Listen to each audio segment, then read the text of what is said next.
Mark Grayson drove home, his thoughts spinning in a confused dance between exhaustion and a faint anticipation of peace. A day at work was a real challenge.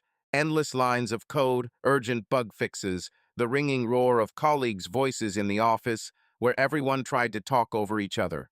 By the age of 35, he had become accustomed to such days, but today the fatigue penetrated deeper than usual, stiffening his shoulders and clouding his head. The house in a quiet suburb of Seattle was his salvation, a cozy corner where the smell of freshly brewed coffee and polished wood mingled with the warmth of family evenings. Emily, his wife, was part of this comfort, her soft smile and blonde hair greeting him every evening as a promise of relaxation. But this evening, there was something subtly alarming in the air. The road home dragged on endlessly. The rain pattered on the windshield wipers lazily smeared the drops, and the headlights snatched the wet asphalt out of the darkness. Mark turned on the radio, but even his favorite jazz station could not drown out the internal noise. He thought about how he would hug Emily, how they would watch some old movie together, wrapped in a blanket on the sofa. These thoughts were his anchor, a little ritual that kept him balanced. But when he turned onto their street, something stabbed in his chest, a premonition, thin as a needle. As Mark approached the house, he noticed a light on the porch. The lamp burned brightly, although they usually only turned it on late at night to create a cozy atmosphere for late returns. Today, the light seemed harsh, almost accusing. He turned off the engine, and silence fell upon him, interrupted only by the rustling of the rain. As he got out of the car, he felt the cold air sneaking under his jacket and his boots squeaking on the wet path. An inner voice whispered about something wrong, but Mark shrugged it off, just tiredness, he told himself, just a long day playing with his imagination. Approaching the front door, he froze. The door was slightly open, not locked, not padlocked, but simply moved slightly, as if someone in a hurry had forgotten to slam it. Mark's heart jumped. His fingers clenched the key in his pocket so tightly that the metal dug into his skin. He pushed the door with his fingertips, and it silently moved inside, revealing a dark corridor. Familiar smells, coffee, wood, the light aroma of lavender from the candle Emily liked to light greeted him, but instead of the usual peace, they only increased his anxiety. Something was wrong. He stepped inside, trying to move quietly, as if he was afraid of disturbing the silence. The coat slid off his shoulders, hanging on the hanger, and Mark's gaze involuntarily darted to the stairs leading to the bedroom. This was their place, the room where they whispered at night, laughed at stupid jokes, where he felt safe. But today there were sounds coming from there that pierced him like a knife. Laughter. Not that gentle, warm laugh from Emily that he loved, but sharp, booming, full of some kind of wild freedom. Low, rough male voices were mixed in with it, two different timbres, alien, unfamiliar, intertwined with her high tone in a strange, frightening harmony. It was not like a telephone conversation or a video on a laptop. The sounds were live, close, coming straight from the bedroom. Every laugh, every short exclamation cut the silence of the house like glass, leaving behind fragments of its calm. Mark paused at the foot of the stairs, listening. His mind tried to find an explanation. Maybe Emily was watching some stupid TV series, or call friends via video call. But the laughter sounded too loud, too real, and the men's voices carried something rough, almost animalistic. My heart beat faster, my blood pounded in my temples. He clenched his fists, trying to stop shaking, and slowly began to climb the stairs. Every step was torture. The floorboards creaked quietly under his weight, the carpet muffled the sound, but Mark felt bulky, vulnerable. He stopped halfway, peering into the slightly open bedroom door. The soft light of the table lamp came through the crack warm, almost cozy, but at that moment it seemed ominous, like a harbinger of something terrible. The sounds became clearer. Rhythmic slaps, muffled moans, hoarse male laughter. Mark swallowed. His throat was dry, and his head was spinning with images, ridiculous, desperate attempts to explain what was happening. He took the last step and stopped at the door. His hands trembled, his fingers clenched around the handle, but he didn't push it right away. Instead, he leaned forward, peering through the gap, and in that moment, the world he knew collapsed. On their bed, the same one with the soft sheets that they chose together, with the pillows on which he fell asleep. Hugging Emily, something unthinkable was happening. Emily lay naked, her blonde hair scattered across the pillow, her skin glistening with sweat. She was center stage, wild and revealing in a way Mark couldn't comprehend. Two men surrounded her, their movements were rough, confident, devoid of any shame. One, a muscular man with a shaved head and broad shoulders, was kneeling behind her, his hands gripping her hips, pounding into her with rhythmic, almost mechanical force. Each thrust was accompanied by a low growl as his fingers dug into her skin, leaving red marks. The other, thin, with tattoos snaking down his arms, stood in front of her, holding her head by the hair with one hand, guiding her towards him.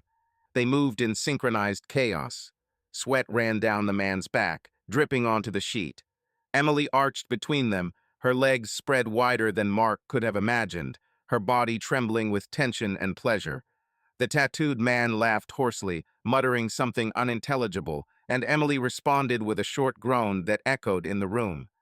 This was not just betrayal, it was a performance, a demonstration of complete freedom in which his wife played the main role, and he, Mark, turned out to be an uninvited spectator. Air stuck in my lungs. His mind screamed in denial of what he had seen, but his eyes captured every detail. The drops of sweat on her neck, the clenched fingers on the sheet, the rhythmic movements of two bodies merging with her own. He wanted to burst in, scream, break this picture, but his feet seemed rooted to the floor. Something burst in his chest, and the soft, loving Mark, who dreamed of a quiet evening with his wife, retreated into the shadows. Grayson stepped into his place. Mark's eyes narrowed, his breathing evened out, his hands stopped shaking. A cold, calculating fire burned within him. This was not the Mark who hugged Emily in the morning, not the one who laughed at her jokes. Grayson looked at the scene with icy calm, analyzing like a predator before a leap. He didn't make a sound. Instead, he slowly pulled his phone out of his jacket pocket, turned on the camera, and pressed record. 30 seconds. 30 seconds of Emily's moans, the men's throaty chuckles, wet slaps, and rhythmic movements.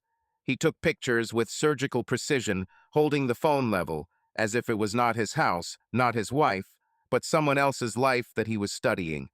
The camera captured every moment, how Emily arched back, how the man behind her picked up the pace, how another pulled her hair, causing her to let out another moan.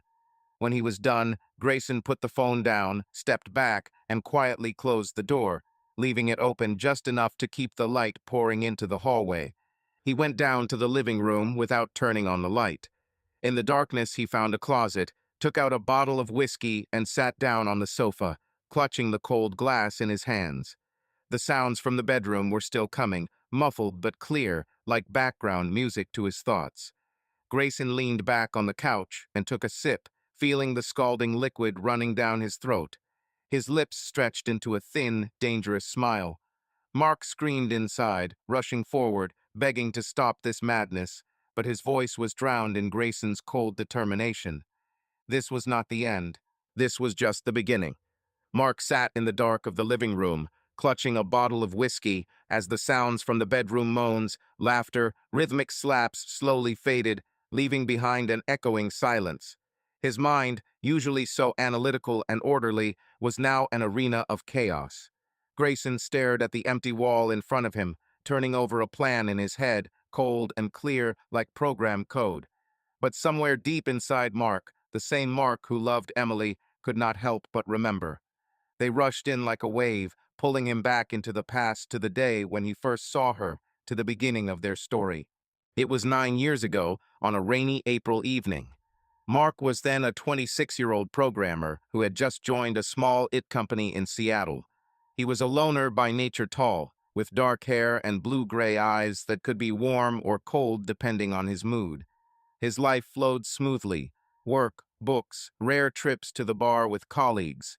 He wasn't looking for love after a difficult childhood. With an alcoholic father and a mother who left when he was 10, Mark learned to keep people at a distance.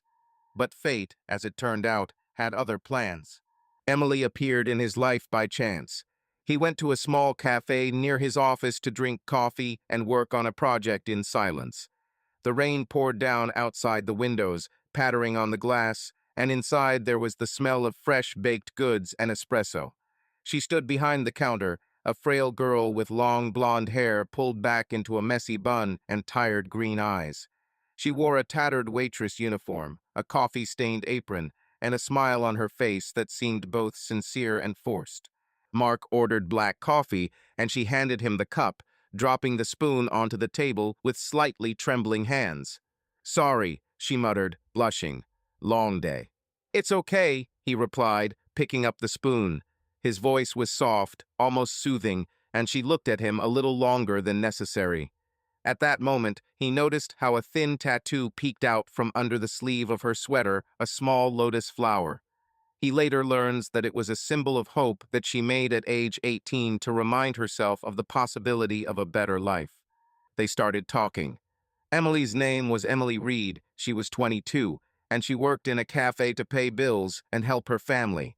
She said she grew up in a poor area of Tacoma, an hour's drive from Seattle. Her mother was a seamstress, her father a laborer until he had an accident at a construction site and was left disabled. They had 3 children, and Emily, as the eldest, began to work early. She delivered newspapers, washed dishes in eateries, and sewed to order with her mother. The family struggled to make ends meet, living in an old trailer with a leaking roof. Emily ran away to Seattle at age 20, dreaming of something bigger, but so far her big thing was 2 jobs and a room in a rented apartment with mold on the walls. Mark listened without interrupting. Her story touched him not with pity, but with some strange admiration. She was not broken by poverty, not embittered, like he himself was in his youth. There was a fire burning within her, albeit dimmed by fatigue. He returned to the cafe again and again, first under the pretext of work, then just to see her. A week later, he decided to ask her out on a date. "I can't afford fancy restaurants," she said, laughing when he suggested meeting after her shift. "Pizza, then," he replied. "The cheapest one we can find."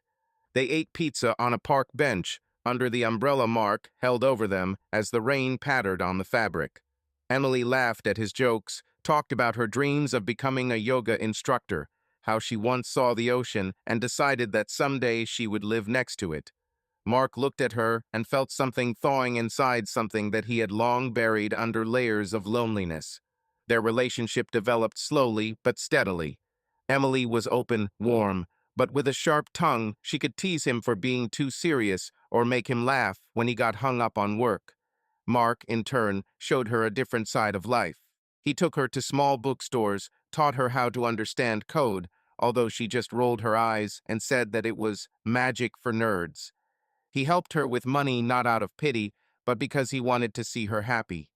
When she lost her job at a cafe due to layoffs, he insisted that she move in with him in his small apartment in Seattle. "I don't want to be a burden," she said then, crossing her arms. "You are not a burden," he answered quietly. "You are my choice." A year later, Emily enrolled in yoga courses, which Mark paid for by selling an old motorcycle left over from his father. She cried, hugging him, and promised that one day she would repay the debt. He just shrugged for him. It was not a duty, it was an investment in their future. By that time, he already knew that he wanted to spend his whole life with her. He proposed 2 years later. It wasn't a grand gesture. Mark isn't the type to put on a show. They sat on the shore of Lake Washington, eating sandwiches from a cheap diner and watching the sunset on the horizon. He pulled a simple silver ring from his pocket, not diamonds, not gold, but what he could afford on his salary. "Marry me," he said, looking into her eyes. "I don't promise wealth, but I promise that you will never be alone." Emily froze, her eyes filling with tears. She nodded without saying a word and threw her arms around his neck. The ring was a little too big for her finger, but she wore it with pride, as if it were the most expensive gift in the world. The wedding was modest. Emily insisted not to spend much. She knew how much Mark valued every penny and didn't want him to feel obligated. They rented a small hall in the suburbs and invited only close friends and her family. Emily's mother made her a white cotton dress, simple but elegant, with embroidery at the hem. Her father, leaning on crutches, walked her to the altar, while her younger brother and sister threw petals from flowers collected in a nearby field. Mark stood in the black suit he bought at Crossroads and looked at her as if she were a miracle. That day, for the first time in a long time, he felt whole, not a shadow of his past, but a person with a future. After the wedding, they bought a house small but cozy with a mortgage, which Mark paid off after 5 years of hard work. Emily turned it into their nest, hanging curtains that she sewed herself, arranging plants, and began working as a yoga instructor at a local studio. They built a life together, step by step, and Mark believed that this would be forever. Now, sitting in the dark with a bottle of whiskey, he looked at this past as if it were someone else's life. Grayson was silent, but his presence was palpable, cold, heavy, like stone. Mark remembered Emily in that white dress, her smile, her promises, and could not understand how it all led to what he saw above. She was a girl from a poor family who dreamed of a better life, and he gave her this life. He pulled her out of the trailer, out of poverty, out of endless shifts for pennies. And she lay there with two strange men in their bed, in their house, and laughed, as if everything he had done for her meant nothing. The whiskey burned his throat as he took another sip. Grayson stirred inside. His voice sounded in his head quietly but clearly. "She betrayed you. She betrayed us." Mark squeezed the bottle harder. The glass creaked under his fingers.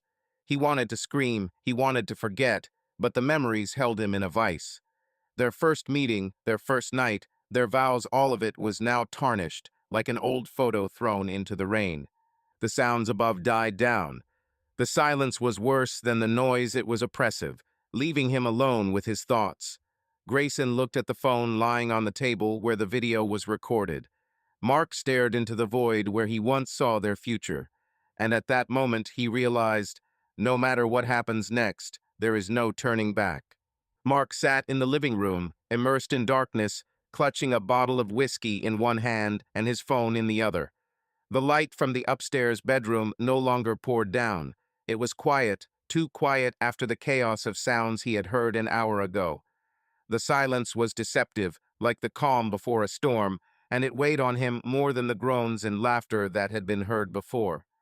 The Grayson inside him was calm, cool, his mind working with the precision of a machine, building a plan step by step. But Mark, the Mark who loved Emily, who remembered their first meeting and vows at the altar, was still struggling, clinging to the fragments of the past. His fingers trembled as he took another sip of whiskey, the burning taste of which was the only anchor in this sea of U-200B, U-200B pain and rage. He waited, knew they would come down. Emily never liked staying in the bedroom after anything. She always came down for water or just to sit on the sofa, wrapped in a blanket. It was a habit of hers, one of those little things he had once found charming. Now the thought made him sick. How many times had she come down like this after him, after their nights, and now after this? Grayson chuckled inside, his voice whispering, "You've been blind for too long." Mark clenched his teeth, pushing away the voice, but he knew Grayson was right. Footsteps upstairs interrupted his thoughts. At first quiet, cautious, then more confident. The creaking of the stairs was light, almost imperceptible, but in the silence of the house it sounded like thunder. Mark straightened up, placing the bottle on the table and placed the phone next to it, screen down. His heart began to beat faster, but Grayson took over, forcing his breathing to even out. He sat back on the sofa, crossed his arms, and waited, becoming a shadow among shadows. Emily's laughter came first, the same sharp, booming sound he had heard from the bedroom. She said something, her voice was light, almost playful, and Mark felt something clench inside him. Then men's voices were heard low, rough, interrupting each other. One of them, the louder one, said, "Come on, he's at work until night, relax." The second laughed, adding, "And if he comes back, what will he do? Run to cry?" Emily giggled in response, and the sound cut into Mark like a knife. They went down, not suspecting that he was there.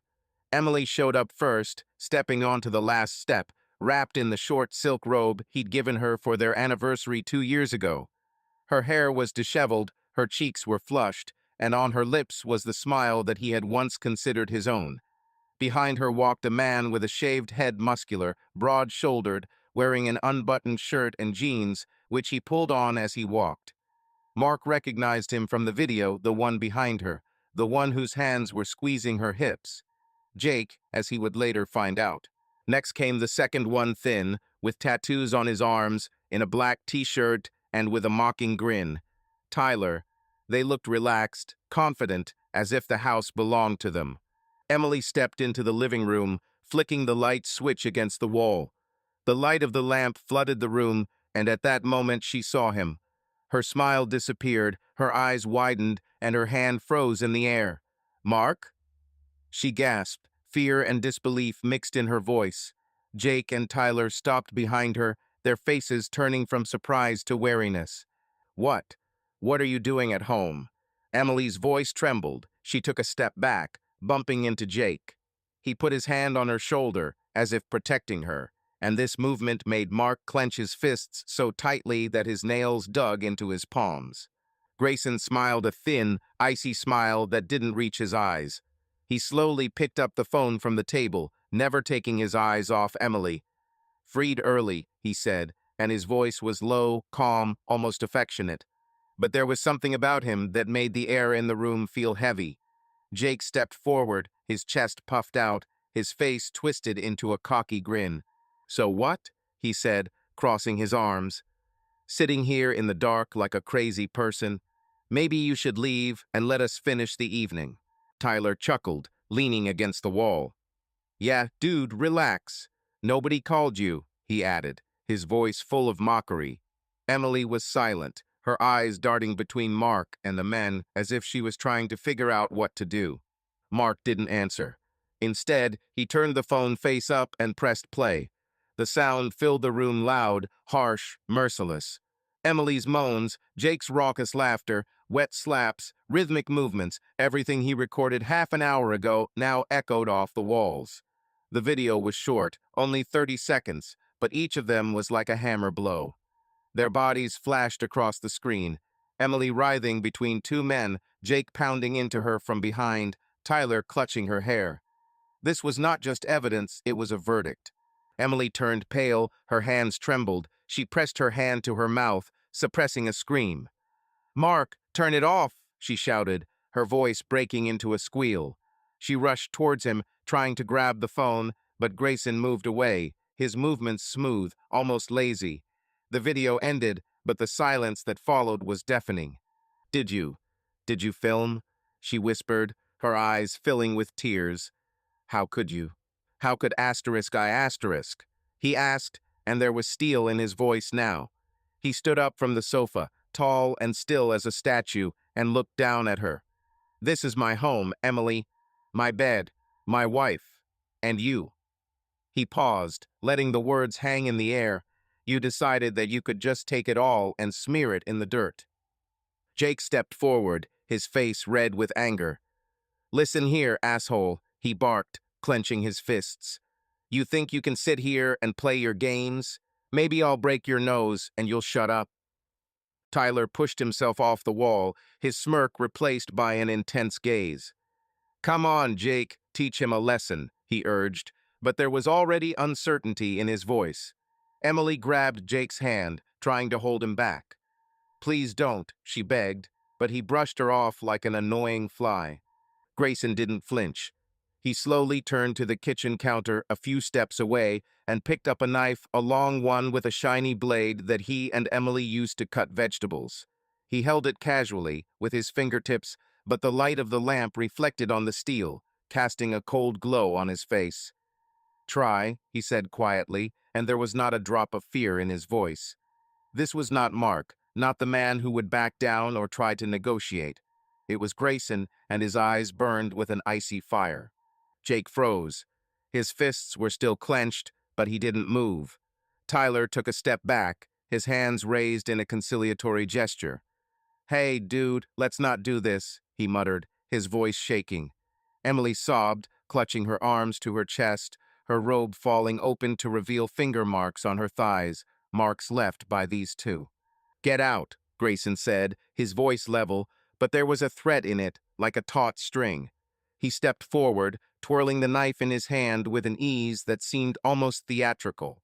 Or I'll start cutting, and then we'll see who will run to cry. Jake looked at him, his jaw clenched, but he didn't take the risk.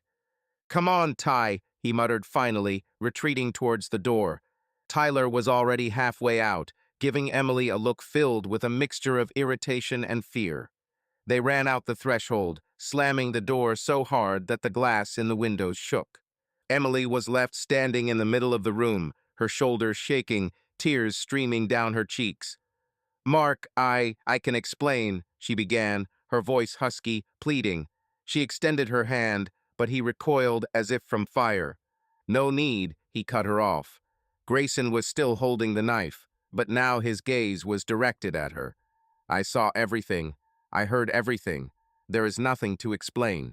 It was a mistake, she sobbed, falling to her knees. I didn't want to. I don't know how it happened. A mistake?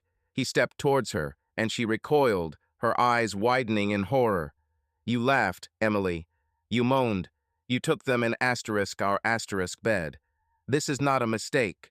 It's a choice. He threw the knife onto the counter, the sound of metal on wood echoing throughout the room. Mark was screaming inside, begging him to stop, to give her a chance, but Grayson suppressed him. He leaned towards her, his face so close that she could feel his breath. You betrayed me, he whispered, and every word felt like a blow. And now you'll pay for it. She began to sob louder, but he had already turned away. Taking his phone and a bottle of whiskey, he walked out of the house into the rain, leaving her on the floor surrounded by the pieces of their lives. Grayson knew this was just the beginning. Mark knew he had lost everything. The living room was bathed in dim lamplight that cast long shadows on the walls, making the room look like a scene from a nightmare. Emily knelt in the midst of this twilight, her silk robe flung open, revealing pale skin and the marks of someone else's hands on her hips. Tears flowed down her cheeks, leaving wet trails, and her hair, recently disheveled from passion, now stuck to her face like a lost child. Jake and Tyler ran away, slamming the door, their footsteps disappearing into the sound of rain outside the window, but the tension in the room only grew. Mark stood in front of her, tall and motionless, with a bottle of whiskey in one hand and a phone in the other. His face was a mask cold, impenetrable, but his eyes betrayed the storm inside. Emily sobbed, holding out a trembling hand to him. Mark, please, I can explain. Her voice was hoarse, broken, full of despair. She tried to stand up, but her legs gave way and she sank back onto the carpet, clutching her robe in an attempt to cover herself. It was a mistake. I didn't want it to happen. He looked down at her, and at that moment Grayson completely owned his body.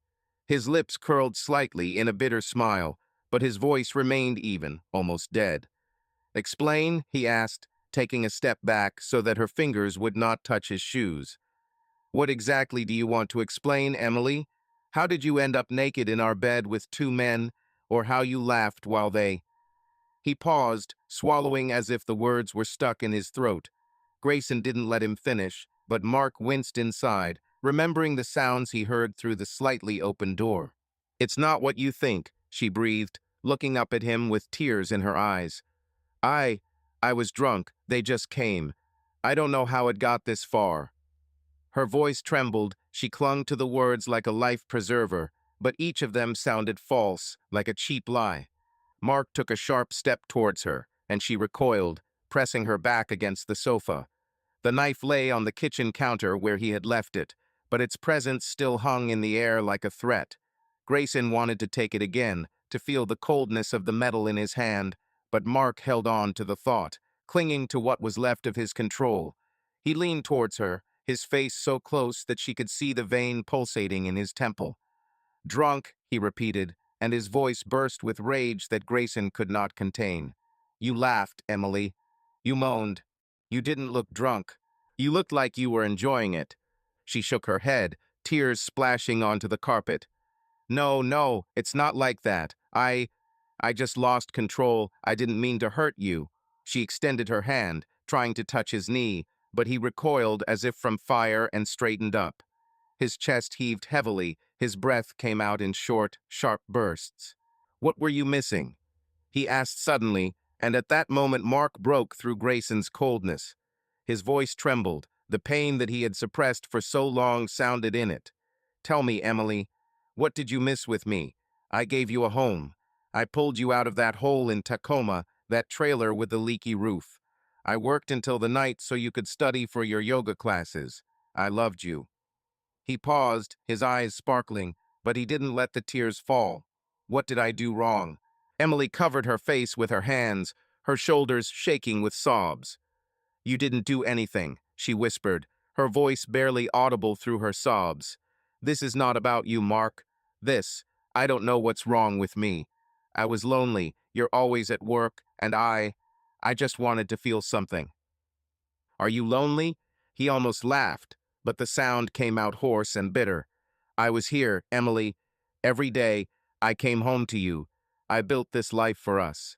And you. Have you found two people to fill this void?" His voice broke, and he turned away, clenching his fists. Grayson stirred inside, his cold whisper sounding in his head. "She's lying. She's always lied." "I didn't want this," she shouted, kneeling down and stretching out her hands to him. "Mark, please forgive me. I love you, I swear. This won't happen again. I will do everything to regain your trust." He froze, looking at her. At that moment, Mark almost gave in her tears. Her pleading voice, her familiar face, which he loved so much, almost broke him. He remembered how she looked that day by the lake when she said yes, how her eyes shone with happiness. He wanted to believe her, wanted to hug her and forget everything he had seen. But Grayson was stronger. His icy gaze pierced right through her, and Mark felt his heart turn to stone. "Love me?" he said quietly, and there was no warmth left in his voice. "You don't know what love is, Emily. Love is not something you did up there. Love is not a lie, not betrayal. You don't love me. You love what I did for you. And now you have to live without it." She swayed as if he had hit her. "Mark, no, please," she screamed, rushing towards him, but he had already turned towards the door. Her fingers grabbed his sleeve, but he pulled away without looking at her. "I can change. We can fix everything." Her voice became louder, more desperate, but he didn't stop. To correct, he turned around for the last time, and his eyes were empty, like those of a stranger. "You destroyed everything we had. I gave you everything, Emily, and you took it and tore it into pieces. Goodbye." He stepped to the door, grabbed his jacket from the rack, and walked out into the rain. Cold drops hit his face, wet his hair, and flowed down his collar, but he did not feel them. The door slammed behind him, muffling Emily's scream, which turned into sobs. She was left alone in the living room, curled up on the floor, her tears mingling with the shadows, and the house, once full of warmth, was now empty and dead. Mark walked along the wet path. The rain drummed on the asphalt, drowning out the sounds of the world. His boots sloshed through the puddles, his jacket was soaked through, but he didn't notice it. A war raged inside him. Mark, the one who loved Emily, screamed, demanded to come back, to give her a chance, to believe in her tears. He remembered her smile, her warmth, their long nights when she whispered to him about her dreams. He wanted to forgive, he wanted to cling to what was left, even if it was just fragments. But Grayson was stronger. He walked forward, his steps were firm, confident, as if the rain could not touch him. "She betrayed you," he whispered, his voice as cold as steel. "She never loved you. She used you and then threw you away like trash." Mark tried to object, but Grayson's words pierced him like knives. He saw her in that bed, heard her moans, felt everything he believed in crumble under that weight. His mind was split. Mark wanted to stop, go back, fall to his knees in front of her, and beg her to tell the truth. Grayson wanted to move on, plan, punish, not just leave, but destroy her the same way she destroyed him. The rain ran down his face, mixing with something salty tears he didn't realize he was wearing. He stopped in the middle of the street, looking up at the dark sky, and clenched his fists so tightly that his nails dug into his palms. "Who am I?" he thought, and this question echoed in his head. Rain pelted the car windows as Mark drove away from the house, leaving Emily in tears on the living room floor. His jacket was soaked through, His hair stuck to his forehead, and his shoes left muddy footprints on the rug. He didn't know where he was going. He just drove forward, letting his rage and pain guide him. The streets of Seattle flashed past the window-wet sidewalks, flashing signs, blurry silhouettes of passers by under umbrellas.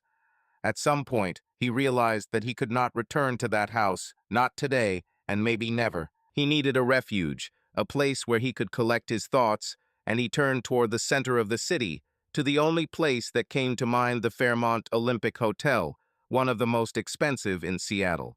He parked at the entrance, not paying attention to the surprised look of the doorman, who greeted him with wet clothes and a gloomy shadow on his face. "I need a number," Mark said, holding out a credit card. His voice was hoarse, tired, but there was a steel in it that Grayson brought. The doorman nodded without asking questions, and 10 minutes later Mark was in the elevator up to the 15th floor, sweet key in his pocket. He wasn't used to such luxury. His and Emily's budget had always been modest, even after he paid off the mortgage. But today money didn't matter. He needed something to drown out the chaos inside. The room was huge, a spacious living room with panoramic windows overlooking Seattle at night, a soft sofa, a four-poster bed, a minibar with mirrored doors. The rain hit the glass, creating a rhythm that reverberated in his temples. Mark tossed his jacket onto the floor, not caring about the puddles it left behind, and walked over to the bar. His fingers closed around a bottle of bourbon, expensive, with a gold label, the likes of which he had never bought for himself. He poured a full glass without diluting it and collapsed on the sofa, looking out the dark window where the lights of the city were reflected. The first sip burned his throat, but Mark barely felt the taste. His mind was somewhere far away in the bedroom of their house, where he found Emily with two men, in her screams and tears, in the sounds that still rang in his ears. He took another sip, trying to drown out these memories, but they only became brighter. Grayson stirred inside, his cold voice cutting through the silence. "She betrayed you. She deserves to be punished." Mark squeezed the glass harder. The glass creaked under his fingers. "Shut up," he muttered out loud, his voice echoing off the walls. He stood up and walked to the window, looking at the city below. The lights of the skyscrapers twinkled like stars, but to him they were just spots in the darkness. "Why, Emily?" he asked quietly, addressing the emptiness. "What were you missing? I gave you everything I could. Home, love, future. Why was this not enough?" His voice trembled, and he hated himself for this weakness. Mark wanted to understand, wanted to find some meaning in what she had done. He remembered their years together, how she laughed at his jokes, how she hugged him after long working days, how she promised to always be with him. Somewhere in that past, there had to be a clue, a crack that he missed. Grayson answered, his whisper sharp as a blade. "You're looking for meaning where there is none. She used you. You were her ladder out of poverty, and now that she's risen, she doesn't need you." Mark shook his head, dismissing those words. "No," he said out loud, his voice getting louder. "She loved me. I saw it in her eyes, heard it in her voice. It was not a pretense."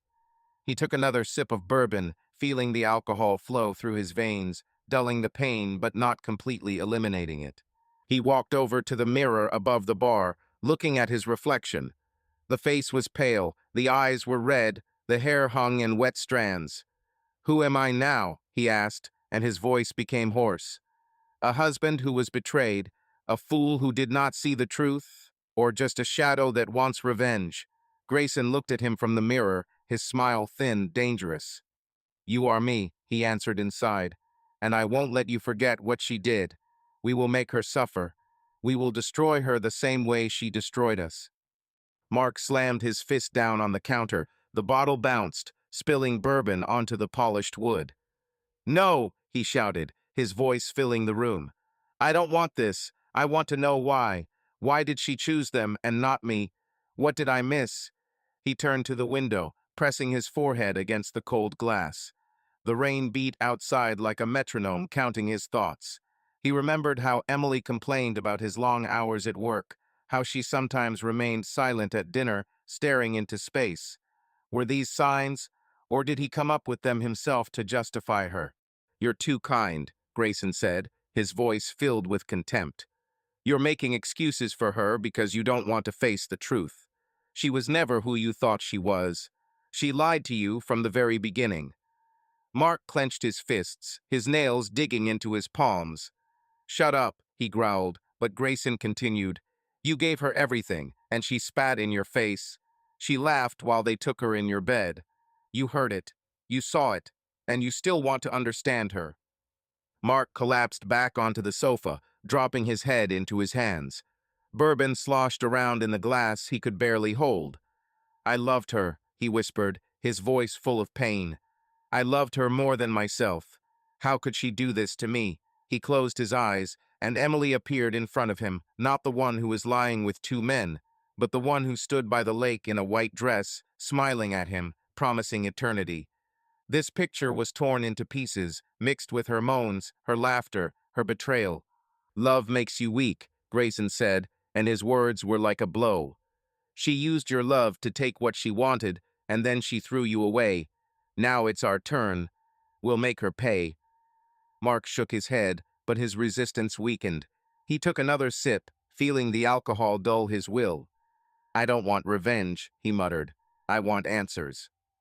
"Answers won't give you back what she took," Grayson countered, "but revenge will give you peace." Mark laughed a dry, bitter laugh that sounded more like a cough. "Peace?" he asked out loud.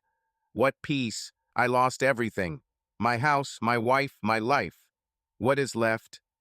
He stood up and went to the window, looking at the rain, which did not stop. "I should have noticed," he said quietly, turning to his reflection in the glass. "Should have realized that she was unhappy. Maybe I worked too hard. Maybe I didn't listen to her. Maybe it's my fault." Grayson growled inside. "Don't you dare blame yourself. She made a choice. She went to bed with them because she wanted to, and not because you missed something." Mark squeezed the glass so hard that it cracked, and the bourbon ran down his hand. He didn't notice the pain, didn't notice the blood mixed with the alcohol. "Then why do I feel guilty?" he shouted, his voice echoing throughout the room. "Why can't I just hate her like you?" Grayson answered quietly but firmly. "Because you are weak, but I will make you strong." Mark threw the glass on the floor. The glass shattered into fragments, like his life. He fell to his knees, breathing heavily, and stared at his hands. "I don't know who I am," he whispered. The rain was still pattering on the windows as Mark knelt in his room at the Fairmont Olympic Hotel, surrounded by shards of broken glass. Bourbon mixed with the blood on his hand, but he felt no pain, neither physical nor the one that was tearing him apart from the inside. The night dragged on endlessly, and in this darkness Grayson finally gained the upper hand. His cold voice drowned out Mark's doubts. His whisper became an order. "Stop feeling sorry for yourself. It's time to act." Mark raised his head, his gaze falling on the phone lying on the floor among the glass. The video 30 seconds of betrayal was there as a weapon he could use, and Grayson knew how to do it. He stood up, ignoring the pain in his knees, and walked to the window. The lights of Seattle flickered below, but now they weren't just blurs to him. It was the city he was going to take back. "This is my home," he said out loud, his voice as hard as stone. "I earned it. I built it. She won't take it from me." Grayson smiled in the reflection, his eyes narrowing. Mark inside tried to object, whispering about forgiveness, about talking, but Grayson suppressed him. "She doesn't deserve this house. She deserves nothing." He gathered his things, his wet jacket, his phone, his keys, and left the hotel, leaving behind a broken glass and a puddle of bourbon as a reminder of the night he was no longer just Mark. The road home was fast. The rain washed away doubts, leaving only the goal. When he arrived at their house in the suburbs, the lights were on in the windows. Emily was still there. His lips curled into a dark smile. "Okay," he thought, "let him see what he's losing." Mark entered the house, slamming the door so hard that it shook in the frame. Emily sat on the living room couch, wrapped in a blanket, her eyes red from crying and her face as pale as chalk. She jumped up as soon as she saw him. The blanket fell to the floor. "Mark," she shouted, her voice full of hope and fear. "You're back, I thought. I thought you were gone forever." She took a step towards him, but froze when she saw the expression on his face. "This is my home," he said, and his voice was as cold as ice. Grayson spoke through him, every word sharp as a knife. "I bought it, I paid for it, and I will live here. You're cleaning up." Emily blinked, her lips trembling. "What?" she whispered, as if she couldn't believe her ears. "Mark, please, let's talk. We can fix this, I swear." He stepped towards her, and she stepped back, bumping into the sofa. His eyes were empty, but inside Mark felt his heart squeezing. He suppressed the feeling, allowing Grayson to continue. "You heard me," he said. "I'll rent you an apartment. Small, cheap, so you can get on your feet. But this house is mine. You're no longer the mistress here." "Mark, no," she shook her head, tears streaming down her cheeks again. "This is our home. We built it together. You can't just kick me out." "Together?" He laughed, and the laugh was dry, angry. "You stopped building something with me when you lay in our bed with them. You think I'll sleep where you are." He paused, swallowing, and turned away so she wouldn't see how his face was contorted in pain. Grayson quickly regained control. "Tomorrow you start looking for a place. I'll give you a week, and then you'll leave." Emily fell to her knees, her hands clenched into fists. "Please," she sobbed. "I love you, Mark. I made a terrible mistake, but I want to make it right. Don't do this." Her voice was full of despair, and Mark trembled inside. He remembered how she looked the day she moved in with him, with just her bag and a smile full of hope. But Grayson was adamant. "Love," he said, leaning towards her. "You don't know what this is. Get out of my life." He walked past her, went up to the bedroom, and slammed the door. The bed was rumpled. The sheets smelled of someone else's sweat and her perfume, a mixture that made his stomach churn. He tore them off the bed, threw them into the corner, and lay down on the bare mattress, looking at the ceiling. Mark was screaming inside, begging him to come down to her, to hug her, but Grayson held him in an iron grip.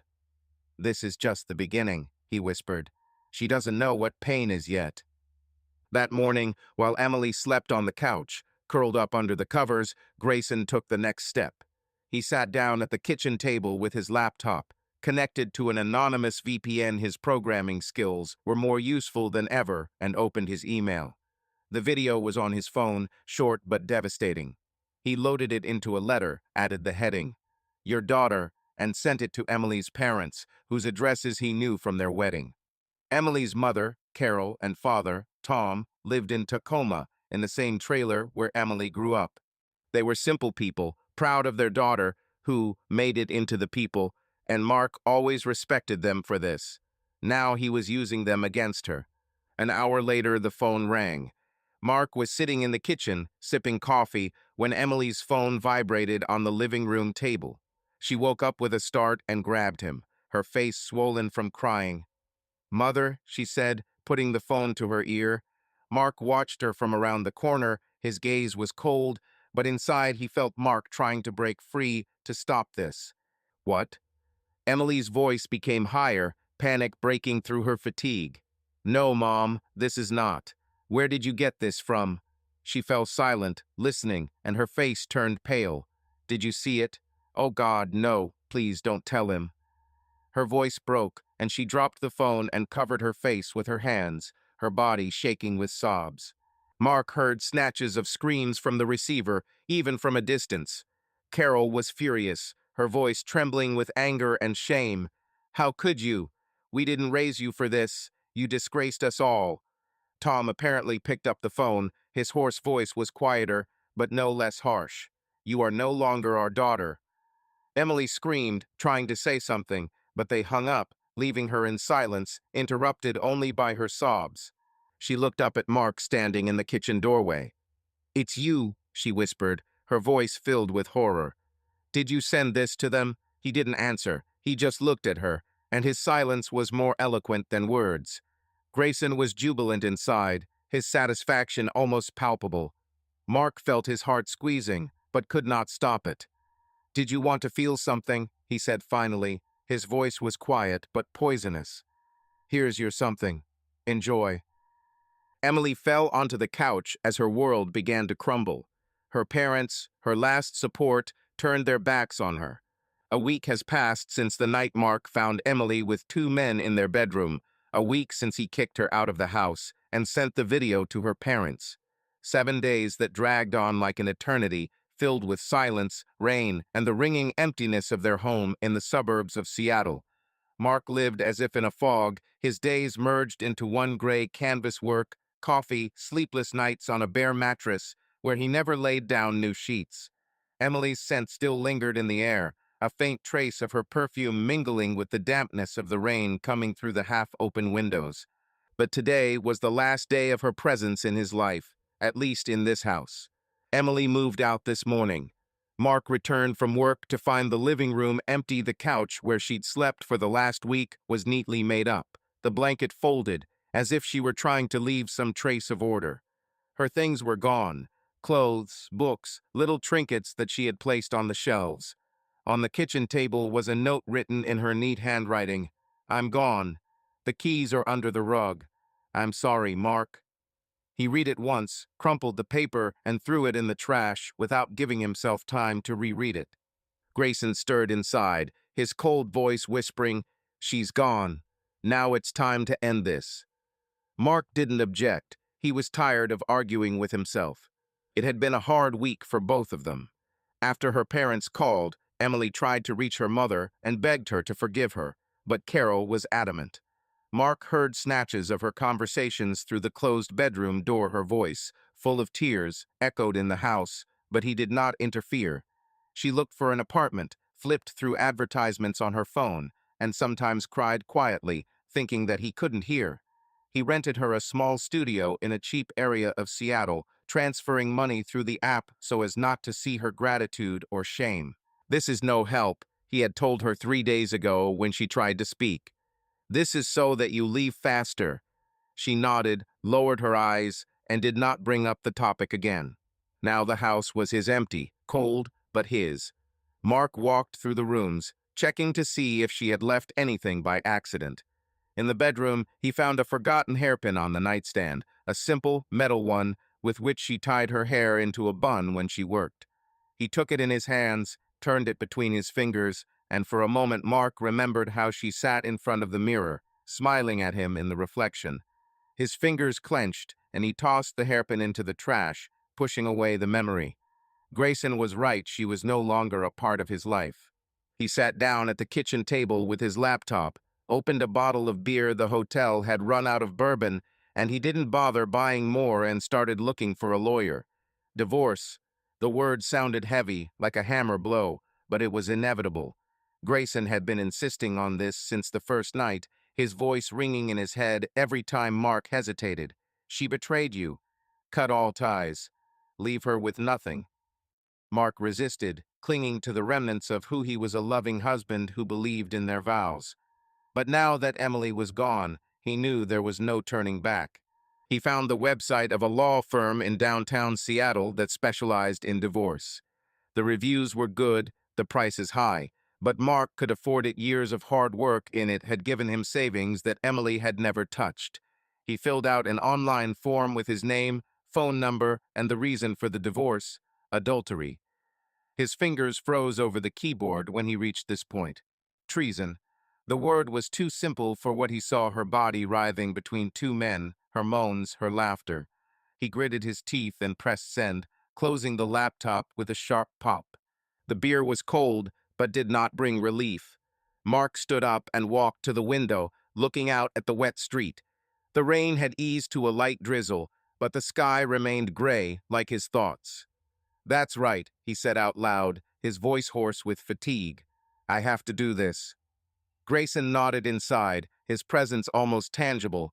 "You are freeing yourself," he whispered. "She will no longer keep you in the cage of her lies." But Mark did not feel free. He felt the emptiness, the huge, echoing emptiness that filled the house after she left. He remembered their wedding, her white dress, her smile, and wondered when everything had gone wrong. Has she been unhappy all these years? Or did he simply not notice how she was moving away? He wanted to ask her, wanted to shout in her face, "Why didn't you tell me?" Why didn't you leave if you didn't need me? But now it didn't matter. She left, and he filed for divorce. The phone vibrated on the table as the lawyer called back faster than he expected. Mark answered the phone, his voice smooth and matter-of-fact, as if he were discussing a contract rather than the end of his marriage. "Yes, this is Mark Grayson," he said. "I need a divorce, as soon as possible." The woman on the other end, with a soft, professional tone, asked several questions. The date of the wedding, the existence of a prenuptial agreement, joint property. "My house," he said firmly. "I paid off the mortgage alone." She didn't invest anything. The lawyer promised to prepare the documents by tomorrow and schedule a meeting.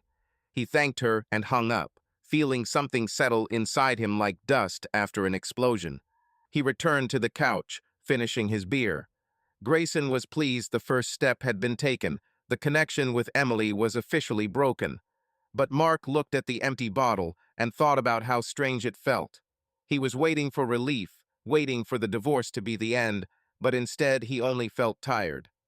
"What's next?" he asked out loud, addressing the void. Grayson replied, "Next we will destroy it completely." Mark shook his head. "She's already broken," he whispered. "Her parents have turned their backs. She has nothing. What else do you want?" "That's it," Grayson said, his voice as cold as steel. "I want her to regret every day she thought she could betray you and get away with it." Mark closed his eyes, trying to block out the voice, but it was too loud, too strong. He remembered Emily on her knees, begging him to forgive her, and for the first time in a week he felt a pang of pity. Maybe this is enough, he thought, but Grayson immediately cut him off. "Enough?" She laughed while they took her in your bed. "This is not the end. This is just the beginning." Mark stood up and walked into the bedroom, where the bare mattress still lay. He lay down without undressing and stared at the ceiling. The silence of the house pressed on him like a concrete slab. He thought about the divorce, about the papers he would soon sign, about how his life would now officially be divided into before and after. Grayson planned his next move, his thoughts as clear as an algorithm. Humiliate her, take away everything she had left. But Mark looked into the darkness and whispered, "I just want to forget." These words hung in the air without finding an answer, because he could not forget neither her nor what she had done. Mark woke up to the sound of a telephone ringing, sharp and insistent, breaking the silence of the bedroom. He lay on a bare mattress. The clothes he had fallen asleep in were wrinkled, and the room smelled of stale air and yesterday's beer. The sun was shining through the curtains, casting pale streaks of light onto the floor, and he squinted, trying to figure out what time it was. The clock on the bedside table read 8:47 am. Too early for Saturday, too early for a call that could mean something good. He reached out to the phone lying next to him and saw an unfamiliar number. Grayson stirred inside, his instinct telling him that this was for a reason. Mark answered, his voice hoarse with sleep. "Yes?" "Mr. Grayson." The voice on the other end was feminine, clear and professional, with a slight hint of formality. "This is Linda Carter, lawyer. I represent your wife, Emily Grayson. We have questions about your divorce application." Mark sat down, his back tense like a string. He ran his hand over his face, erasing the remnants of sleep, and squeezed the phone tighter. "My wife?" he asked again, and bitterness broke through his voice. "She is no longer my wife, and I already have a lawyer. Talk to her." Grayson growled inside, his cold rage beginning to rise, but Mark kept it under control for now. "I understand," Linda replied, her tone remaining calm, almost condescending. "But my client insists on discussing the division of property. She believes she is entitled to half of your joint estate, including the house. I advise you to prepare for the meeting. We filed the lawsuit last night." The words hit him like a hammer. Mark froze, his breathing heavy, and his mind filled with images: Emily on her knees, begging him to forgive her. Emily walking away with a note under the rug. Emily he thought was broken. And now this. "Half," he squeezed out, his voice becoming low, dangerous. "She didn't put anything into this house. I paid off the mortgage. I worked for both of us. Why the hell does she want half?" "This is a matter for the court, Mr. Grayson," Linda said, and there was a hint of a smile in her voice. "My client claims that she made a significant contribution to your marriage, emotional, domestic, and supported your career. We are ready to prove it. I will send you the documents by email. I advise you to contact your lawyer as soon as possible. Have a good day." The line went dead, leaving Mark in silence, interrupted only by the beating of his heart. He threw the phone onto the mattress, stood up and walked into the living room, clenching his fists so tightly that his nails dug into his palms. "She's not giving up," he said out loud, his voice filled with rage. Grayson rejoiced inside. His whispers sounded like triumph. "I told you so. She wants to take everything from you, but we won't give it to her." Mark punched the wall, leaving a dent in the plaster, and cursed. He thought divorce would be the end, a clean break, but Emily decided to fight. He grabbed his laptop, opened his email, and found a letter from Linda Carter. Enclosed was the claim, a long, formal document full of legal jargon he barely understood. But the point was clear. Emily demanded half of the house, half of his savings, even part of his future income as compensation for the years of marriage. She claimed that her job as a yoga instructor was a sacrifice for her family, and that she gave up her career to support him while he built his. Every word in this document was like a knife in the back, and Mark felt his blood boil.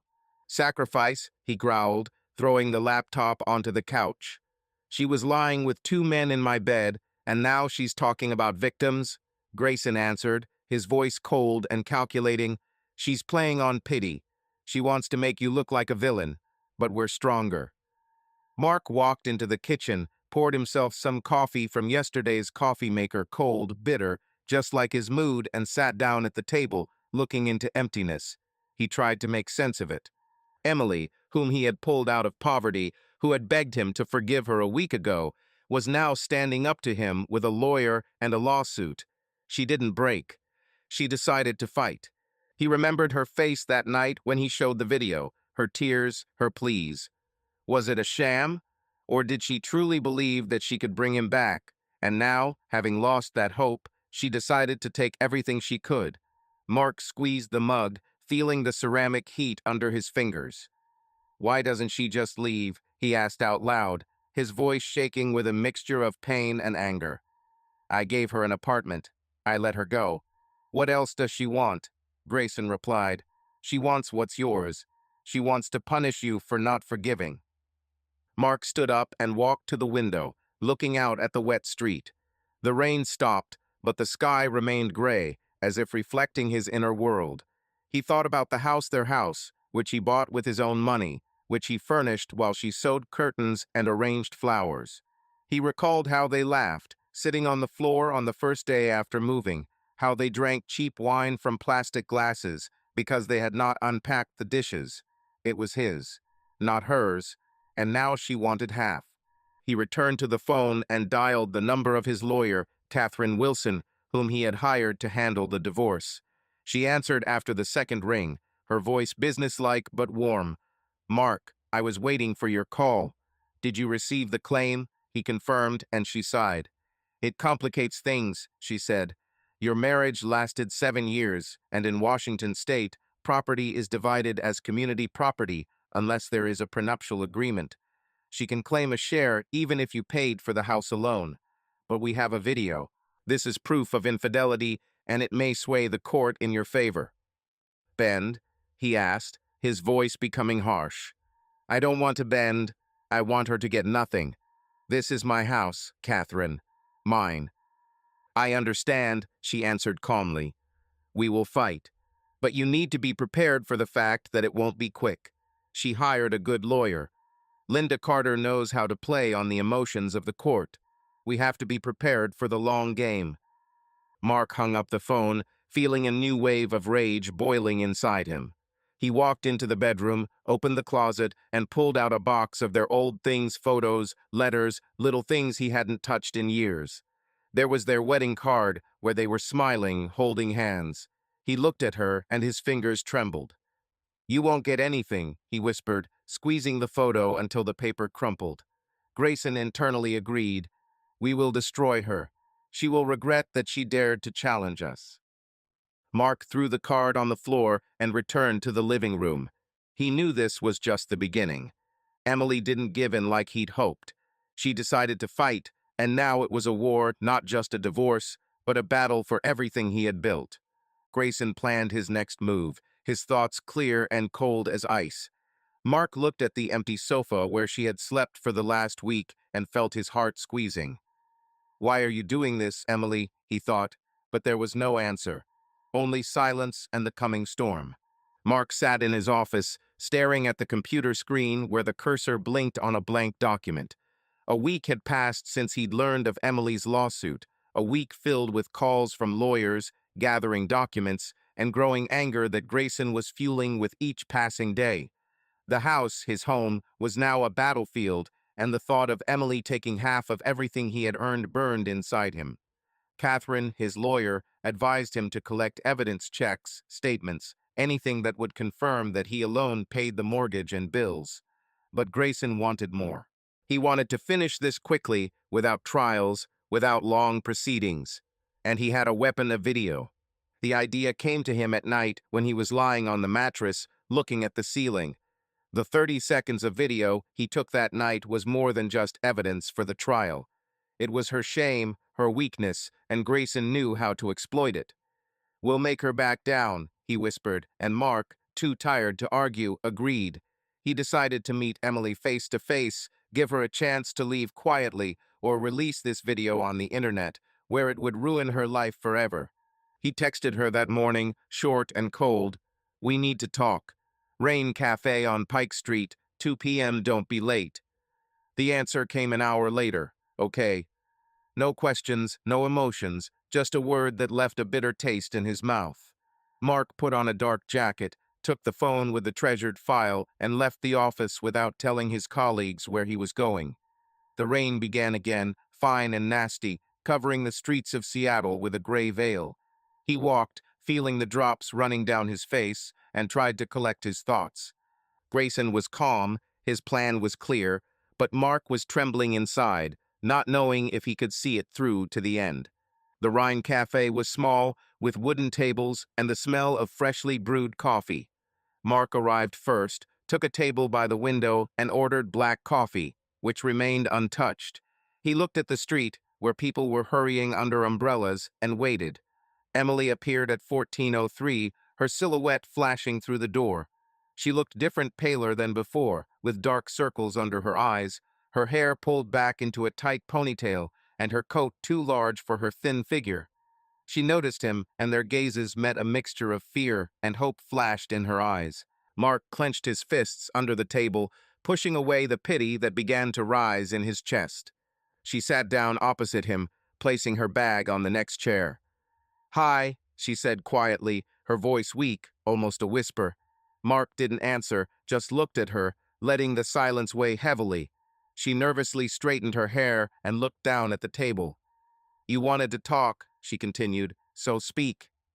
Grayson took over, his voice speaking through Mark, cold and level. "You filed a lawsuit," he said, leaning a little closer. "You want half of my house, my money. After everything you've done, do you really think this will work?" Emily looked up. A spark of defiance flashed in them. "This was my home too," she said, her voice becoming firmer. "I lived there, I made it cozy. I have a right to something, Mark. You can't just throw me out and leave me with nothing." "Cozy." He laughed, and the laugh was sharp, like a blow. "Did you make it cozy when you fucked them in our bed? Is this your contribution, Emily?" His voice grew louder, and the couple at the next table looked around. He lowered his tone, but the rage remained. "I gave you everything. I pulled you out of poverty. Do you want to take away what I earned with my sweat?" She pursed her lips, and her hands shook on the table. "I'm not proud of what I did," she said, her voice shaking. "I made a mistake, a terrible mistake. But I'm not going to live on the street just because you hate me. I deserve at least something over the years." Mark leaned even closer, his eyes narrowed. "Do you deserve it?" he asked, and now only Grayson spoke. "Do you think that after you betrayed me, after you laughed while they took you, you can demand something from me?" He pulled the phone out of his pocket and placed it on the table between them, screen down. Emily looked at him, her face pale. "What is this?" she asked, although there was already fear in her voice. "You know what this is," he said quietly, his fingers resting on the phone. "Video. 30 seconds of your shame. I showed it to you. I sent it to your parents. And if you don't back down, it will spread all over the internet. Everyone will see who you really are." Emily froze, her breathing becoming ragged. "You won't do this," she whispered, but there was horror in her eyes. "You can't. It will destroy me." "That's why I can," he replied, his voice icy. "I'll give you a choice, Emily. We part quietly.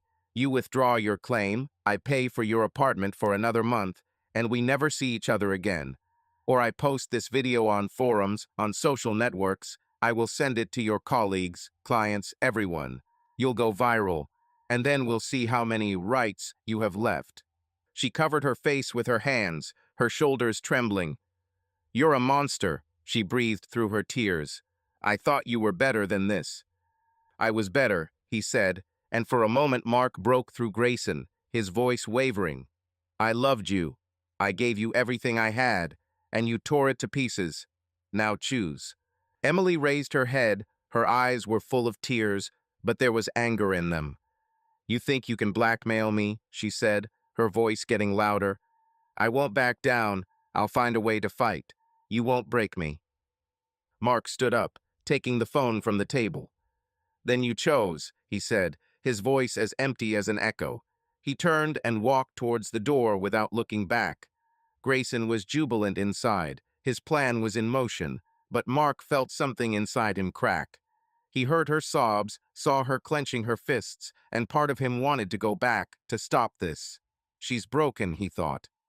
"Why am I doing this?"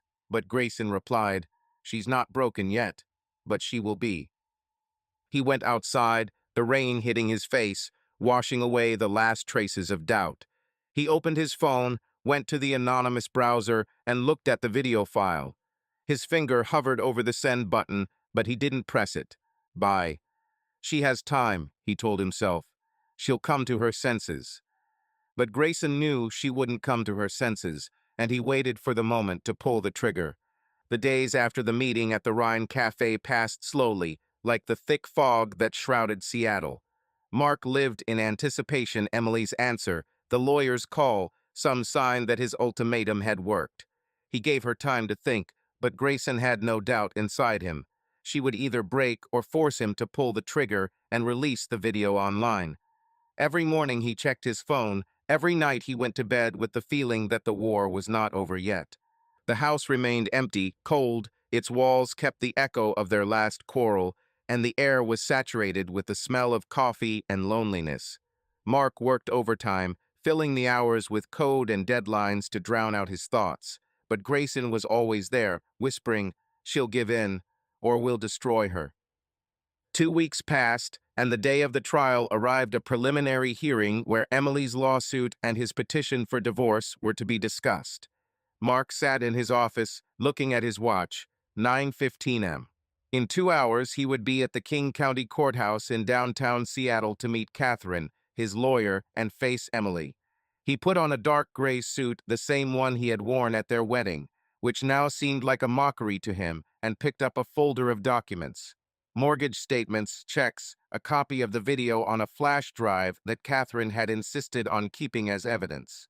Grayson was ready, his cold determination keeping Mark afloat, but inside he felt something pulling him back, as if part of him still didn't want this ending.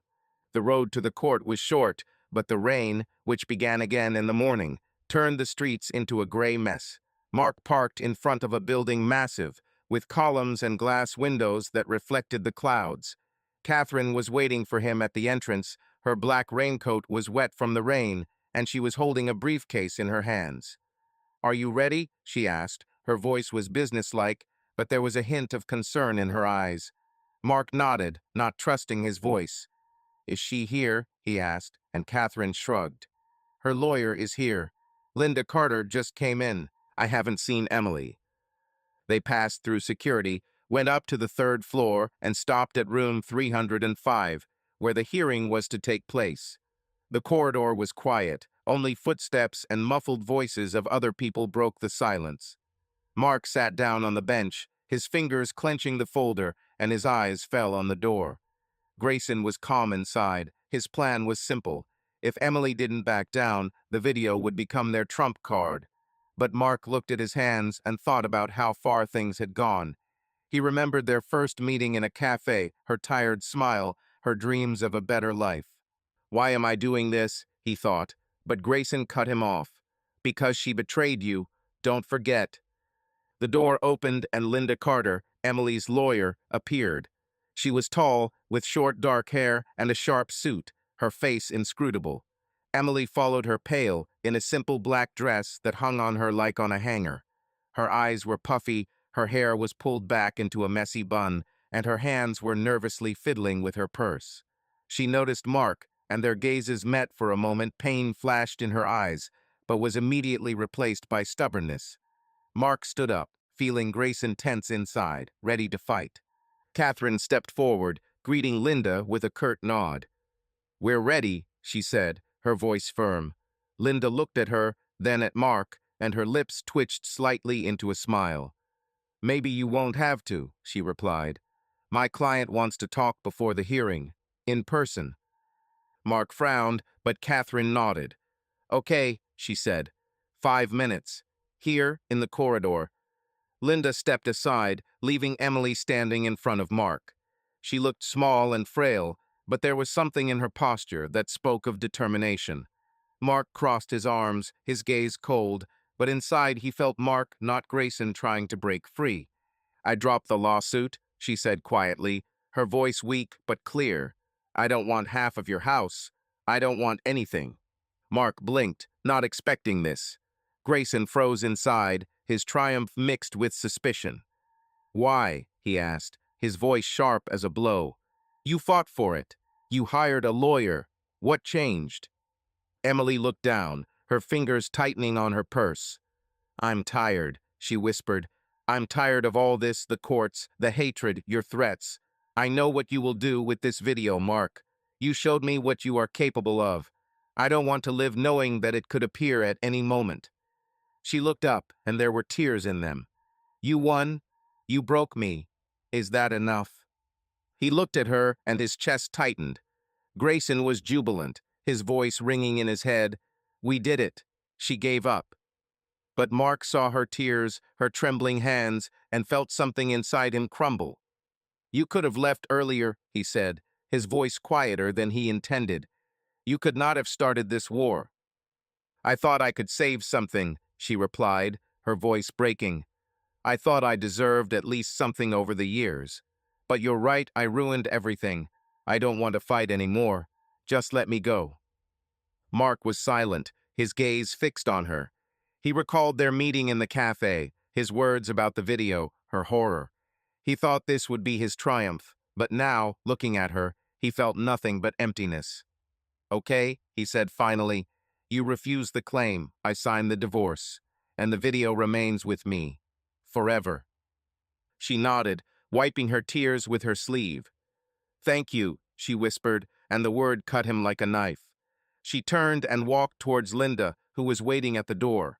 Catherine walked up to Mark, her eyebrows raised in surprise. "This is a victory," she said. She backed down. "There won't even be a need for a trial if she signs a waiver." They entered the courtroom, where the judge, an elderly woman with a tired face, quickly looked through the documents. Emily stood next to Linda, her eyes downcast as she confirmed the denial of the claim. "I have no claim to the property," she said quietly, and the judge nodded, writing something down on her papers. The divorce was finalized in 20 minutes. No arguments, no demands, just signatures and stamps. Mark looked on, feeling like his marriage was officially dying, and didn't know whether to be happy or not. When it was over, Emily stood up to leave. She stopped at the door, turning to Mark for a moment. Her gaze was full of pain, but there was no hatred in it, only fatigue and something similar to regret. "Sorry," she said so quietly that he barely heard, and left without waiting for an answer. The door closed behind her with a soft click, and Mark was left standing in the middle of the hall, clutching a folder with documents. Catherine put her hand on his shoulder. "It's over," she said, her voice soft but matter-of-fact. "You saved the house, savings, everything. She didn't get anything. Congratulations." Mark nodded but didn't answer. He looked at the empty space where Emily stood and tried to feel the victory that Grayson promised. But instead, he felt only heaviness, not relief, not joy, but a burden that pressed on his chest. He left the courthouse, the rain hitting his face, soaking his suit, but he was in no hurry to get to the car. Grayson whispered, "We won. She didn't take anything." Mark stopped in the middle of the sidewalk, looking at the wet asphalt, where drops crashed into puddles. "Won?" he asked out loud, his voice hoarse with fatigue. "What did I win? An empty house? A broken life?" Grayson replied, "You won freedom, and the opportunity to make her pay even more." But Mark shook his head, clenching his fists. "She's already paid," he whispered. "Her parents have turned their backs. She has nothing. What else do you want?" He got into the car without turning on the engine and stared at the folder with documents on the passenger seat. Divorce was the end, but not the way he expected. He thought he would be triumphant, that Grayson would lead him to some kind of catharsis, but instead he felt lost. Emily left, leaving behind only silence and questions to which he could not find an answer. The rain pattered on the roof, and Mark closed his eyes, trying to understand who he was now, a winner or just a man who had lost everything he loved.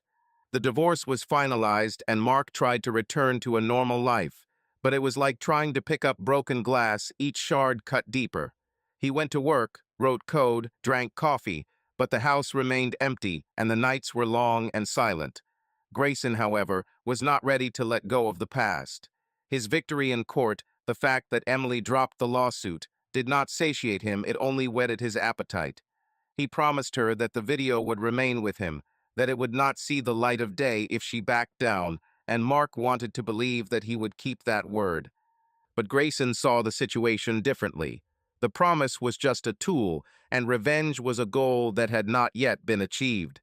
A week had passed since the trial, and Mark was sitting in his office, scrolling through the news feed on his phone, when his eye caught an ad. A benefit event in downtown Seattle, hosted by a local yoga studio where Emily once worked. The goal is to raise funds to help women who have gone through difficult times. Among the list of participants, he saw her name, Emily Reed, yoga demonstration and inspirational talk.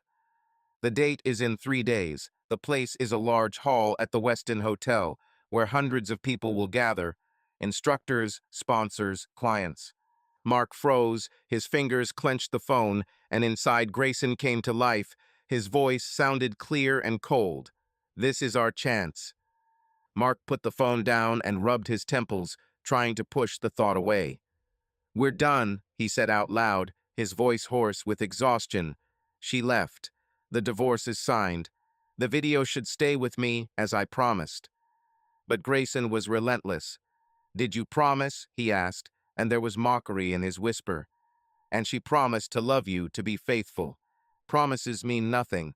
She'll stand there in front of everyone and talk about inspiration as if she didn't ruin your life. We can't let her get away with it." He stood up and walked to the window, looking at the gray city beyond the glass. The rain had stopped, but the clouds hung low, as if pressing down on him from above. Grayson painted a picture in his head, Emily on stage in a tight yoga outfit with a smile on her face, talking about overcoming adversity. Hundreds of people applauded her, not knowing what she did. The thought burned him like acid. "She doesn't deserve this," Grayson whispered. "She must pay." Mark clenched his fists, his nails digging into his palms. He wanted to forget, he wanted to move on, but Grayson was right. Part of him hated her for being able to just carry on as if nothing had happened. A plan began to form in his head, and Mark couldn't stop it.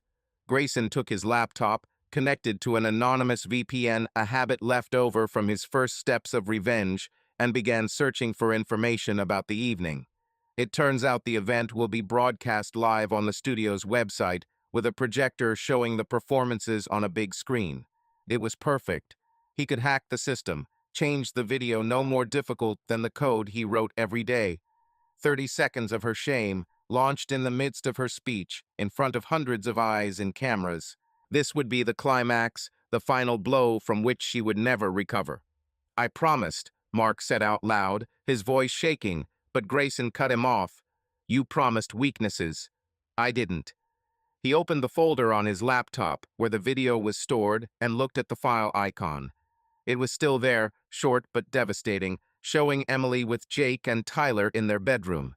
His finger hovered over the delete button, but he didn't press it. Instead, he copied it onto a flash drive, clutching it in his hand like a talisman. Mark was screaming inside, begging him to stop, but Grayson was stronger. "She humiliated you," he said. "Now it's our turn." The next 2 days were spent in feverish preparation. Mark took time off from work, citing personal circumstances, and delved into the plan. He examined the studio's website, found vulnerabilities in their streaming system, nothing difficult for someone with his skills.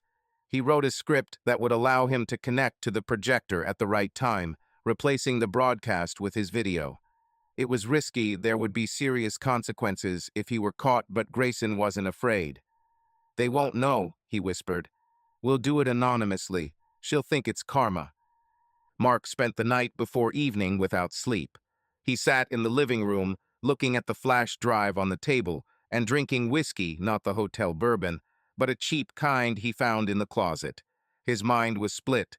Mark remembered Emily in a white dress, her tears in court, her "I'm sorry" that she whispered before leaving. He wanted to stop, wanted to delete the video like he promised, and leave her alone. But Grayson painted a different picture, her laughter in that bedroom, her lies, her lawsuit that she filed despite everything. "She doesn't deserve peace," he said, and Mark squeezed the glass so hard that the glass cracked. In the morning, he made a decision. He put on a black jacket, took his laptop and flash drive, and drove to the Westin. The room was already full, with people in suits and sportswear mingling, holding glasses of wine and discussing charity. Mark found a spot in the corner, connecting to the hotel's Wi-Fi via VPN. He saw Emily across the crowd, standing near the stage in a tight yoga suit, her hair down and her face pale but calm. She was talking to the organizer, smiling, and this smile cut Mark like a knife. He opened the laptop, ran the script, and connected to the projector system. The video was ready 30 seconds, which he knew by heart. His finger hovered over the enter key, and Mark screamed inside, "Don't do this, you promised." But Grayson pressed. "She deserves it," he said, and the screen in the audience flickered. Emily began her speech, her voice soft but confident. "I'm here to talk about overcoming." But her words were cut off when a familiar image appeared on the screen behind her. Moans, laughter, movements, all this filled the hall, loudly, mercilessly. The crowd gasped, someone screamed, Emily turned around, her face white and her eyes wide with horror. She rushed to the edge of the stage, but it was too late. The video was playing, and people were watching, some in shock, some in contempt. Mark closed his laptop, his hands shaking. Grayson cheered, his voice filled with triumph. This is it, her end. But Mark looked at Emily, who fell to her knees on the stage, covering her face with her hands, and felt his heart swell. He promised her that the video would stay with him, and he broke that promise. The hall was buzzing, people were whispering, someone was filming on the phone, and Mark realized that this was no longer just revenge, it was destruction. He stood up, threw the laptop into his bag, and walked out, not looking back as Emily's screams echoed behind him. Mark didn't sleep after he decided to publicly humiliate Emily at a charity event. Grayson took over his mind, his cold determination crowding out all doubts, leaving only a plan clear as an algorithm and ruthless as a knife. He learned about the evening at the Westin Hotel from an advertisement, saw Emily's name on the list of speakers, and realized that this was his chance. But Grayson didn't want to rely on luck or last-minute remote hacking. He wanted to be sure that everything would go perfectly, and for this, he needed to prepare in advance. Mark agreed, although inside he felt his heart clench at what he was about to do. The day before the evening, Friday, Mark went to the Westin. He put on an old jacket, a cap, pulled it low over his eyes, and took with him a backpack with a laptop and a flash drive where the video was stored. The hotel was huge glass doors, a marble lobby, people in business suits and uniforms scurrying here and there. The evening was set for Saturday, and the hall was already being prepared. Workers were carrying chairs, technicians were checking equipment, and the organizers were discussing details. Mark walked past the front desk, pretending to be a regular customer, and headed towards the elevators, keeping his head down so the cameras wouldn't capture his face. The hall was on the second floor, huge, with high ceilings and rows of chairs already placed in front of the stage. There was a large screen on the back wall connected to a projector that hung from the ceiling like a spider. Mark noticed technicians fiddling with wires and a woman in a formal suit giving instructions. He walked closer, holding his backpack over his shoulder, and pretended to look in his pocket for something until he was at the side door leading to the technical room. It was ajar, and no one was inside. Perfect timing. He slipped inside, closing the door behind him.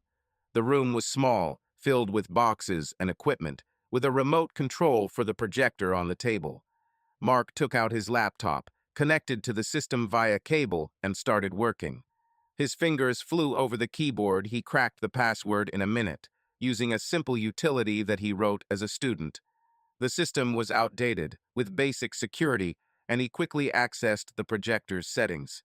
He downloaded the video from the flash drive and set the timer for Saturday, 8:15 p.m., the time Emily was scheduled to perform.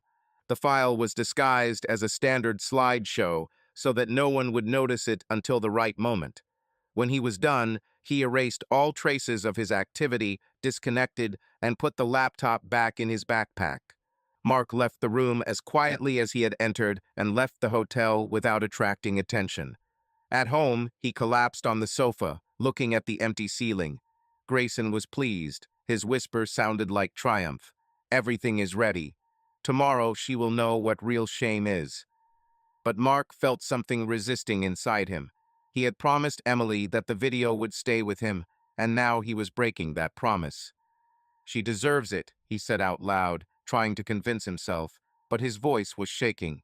He drank whiskey to quell his doubts and went to bed, knowing there was no turning back. The next day, Mark prepared for the evening with a level of care that he did not expect from himself.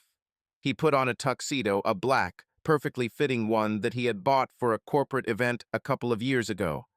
In the mirror, he looked like a different person, fit, confident, with a cold sparkle in his eyes. Grayson looked at him from the reflection, his smile thin but sinister. "We'll pretend to be friends," he whispered. "We'll support her, and then we'll destroy her." Mark nodded, straightened his tie, and took the invitation, which he found on the internet and forged with the help of a simple editor. He wasn't going to stay in the shadows. He wanted to be there, to see her face when it all started. The evening at the Westin was in full swing when Mark entered the room. People in evening dresses and sportswear mingled, holding glasses of champagne and discussing charity.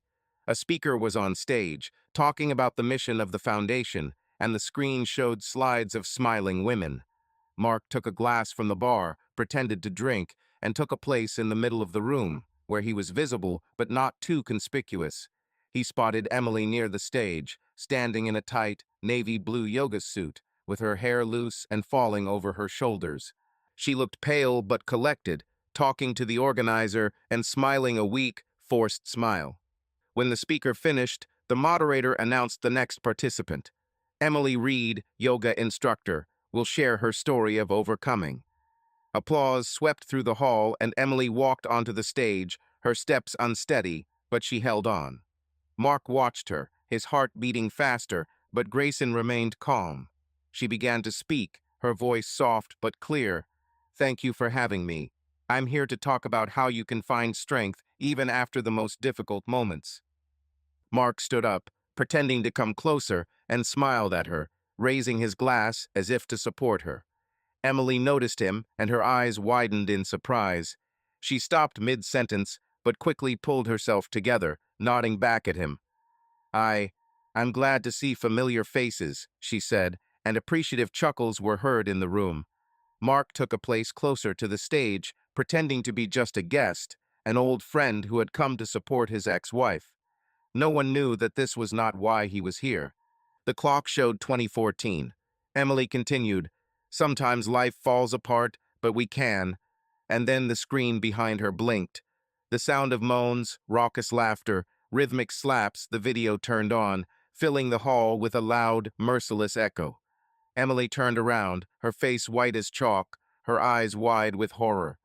On the screen she was naked, between two men, in their bedroom, and every detail her moans, their movements was visible to hundreds of guests. The hall exploded. Someone gasped, someone screamed, someone covered their face with their hands. The woman next to Mark dropped her glass, the glass scattered across the floor. Emily rushed to the edge of the stage, her voice breaking into a scream. "Turn it off!" But the technicians rushed about in panic, not knowing how to stop. The video lasted 30 seconds, and each frame sank into her reputation like a bullet. People whispered, filmed on their phones, some looked with contempt, others with pity. Mark stood motionless, his face a mask of calm. Grayson rejoiced inside, his voice sounding triumphant. "This is it. Her end." Emily fell to her knees on the stage, covering her face with her hands, her body racked with sobs. The organizer rushed to her, trying to take her away, but she pushed him away, her cry cutting through the noise of the hall. "Who did this?" Mark looked at her, and his mask trembled. He saw her pain, her humiliation, and part of him wanted to stop it. But Grayson held him in an iron grip. He turned and walked towards the exit, leaving his tuxedo on the chair. The video ended, but the room was buzzing like a beehive, and Mark knew this was just the beginning. Emily was destroyed in front of everyone, and he did it. The Westin hotel room was buzzing like a disturbed hive when the video ended. Emily was kneeling on the stage, her face hidden in her hands, her body racked with sobs. Hundreds of guests, sponsors, colleagues, strangers whispered, some filmed her on their phones, others turned away in awkward silence. The organizer tried to take her away, technicians fussed around the projector, but she did not move. Her cry of, "Who did this?" still echoed in the air. Mark walked towards the exit. His steps were fast but confident. His tuxedo remained on the chair, and his heart was pounding in his chest. Grayson cheered inside, his voice sounding triumphant. "We did it. She's broken." But Mark felt his mind begin to crack at the seams, as if something inside him was being torn apart.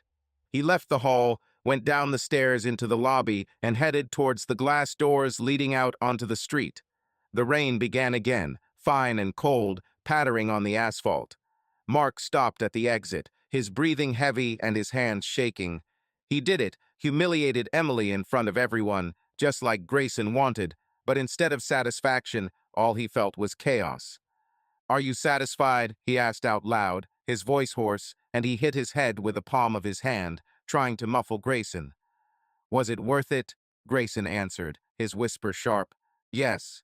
She deserved it." Mark shook his head, his fingers clenching into fists.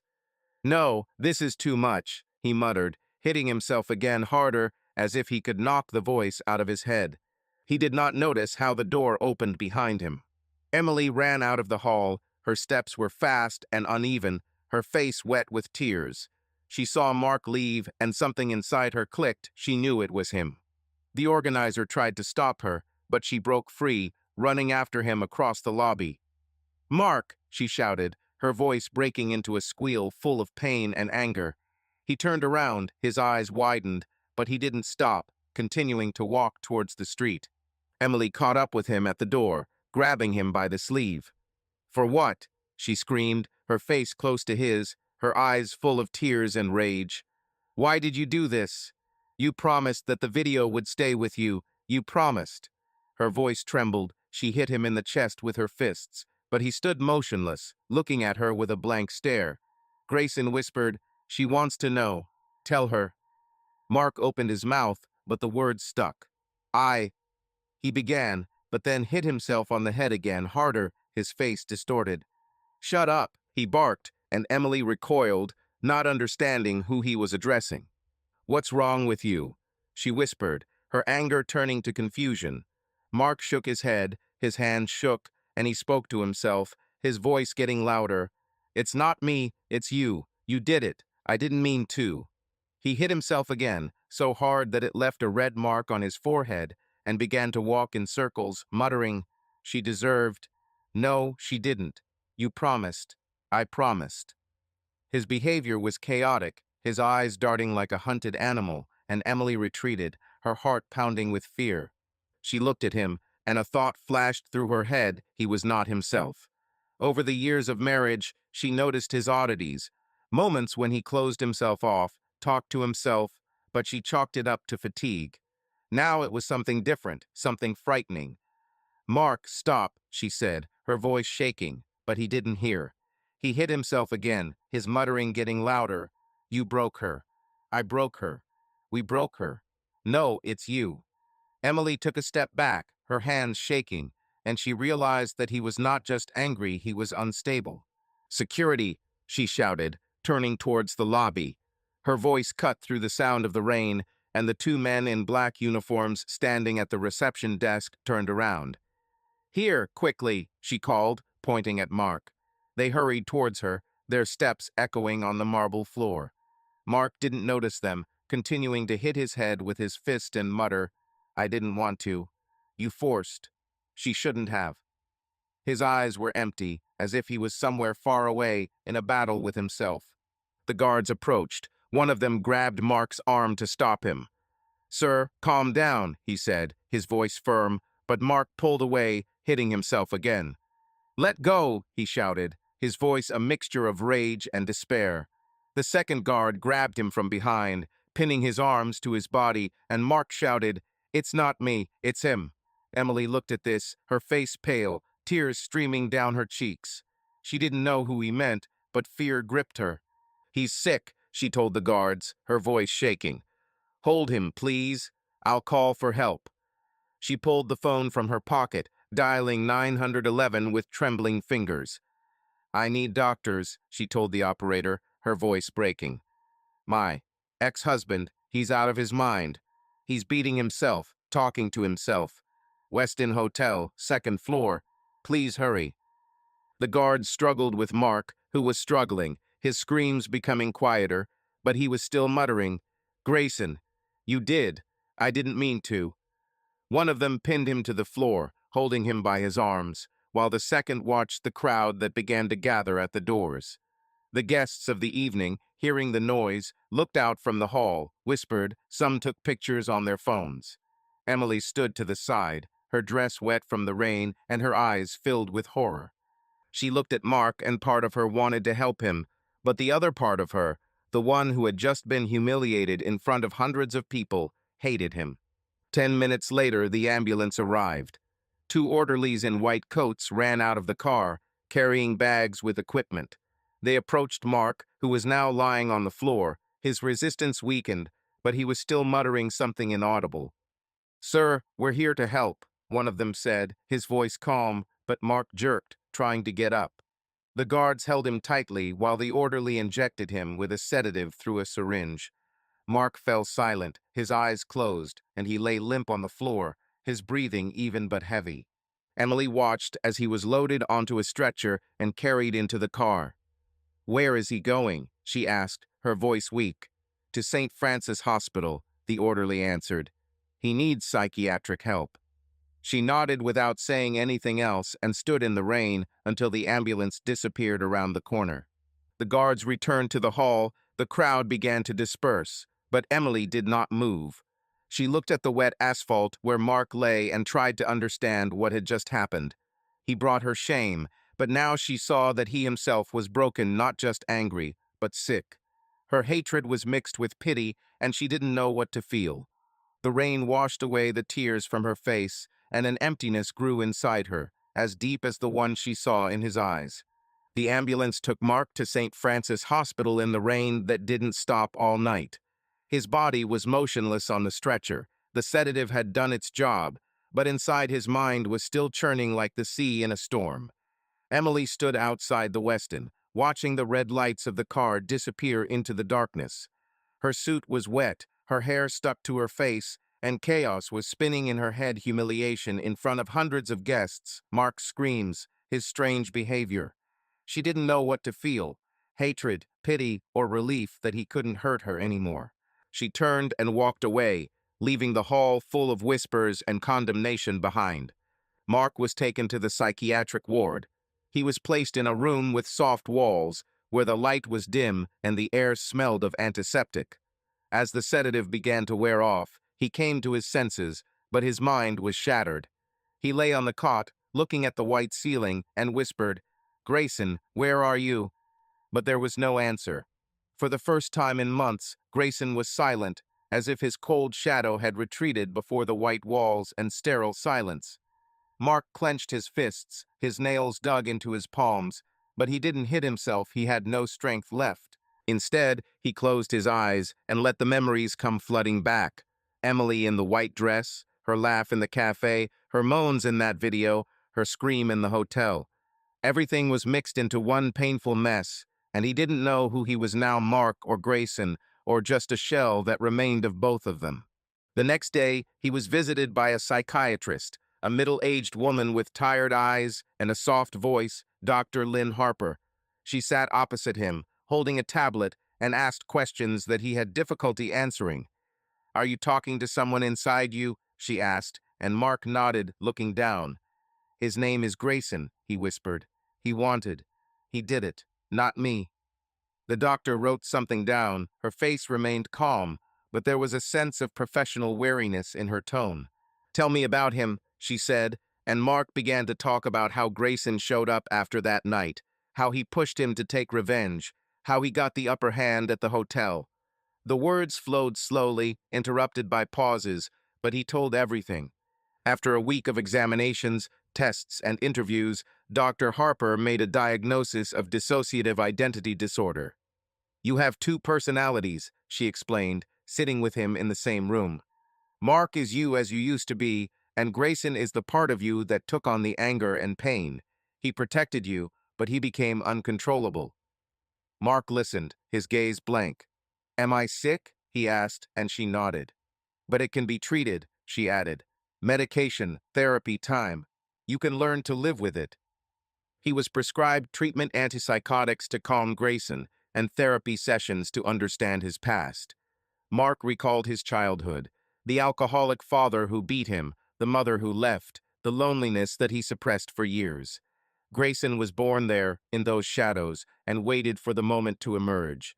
It was locked away now, muted by the drugs, but Mark knew it wasn't completely gone. Sometimes, in the silence of the room, he heard him whisper, "We did what we had to do." And Mark didn't argue, he simply closed his eyes and waited for the voice to die down. He was left in hospital for 3 months. Colleagues from work called and offered help, but he refused. The house stood empty, and he did not know whether he would return there. There were no legal consequences. Emily did not file a report, and the police considered the incident at the hotel a technical error without finding evidence of his involvement. But Mark knew the truth, and that was enough to keep him within the walls of the hospital until he learned to live with himself. Emily tried to piece her life back together. After the evening at the Westin, the video spread across the internet. One of the guests uploaded it, and it went viral. Her name was everywhere, on social networks, on forums, in the whispers of former colleagues. The yoga studio fired her, her clients turned away, her friends disappeared. She moved to a cheap apartment on the outskirts of Seattle, changed her phone number, and deleted all her online accounts, but the shame followed her like a shadow. She couldn't go outside without feeling eyes on her, couldn't sleep without having nightmares about that hall full of condemnation. She learned about Mark from his colleague, who happened to meet her in a store. "He's in the hospital," he said, and Emily froze. "Psychiatric?" she asked, and he nodded. She didn't know what to say. Part of her hated him for what he had done, for the way he had ruined her life. But another part remembered him that evening, muttering, beating himself, lost, and felt pity. She didn't go to him, didn't write, didn't try to contact him. Instead, she decided to leave away from Seattle, away from the past, away from him.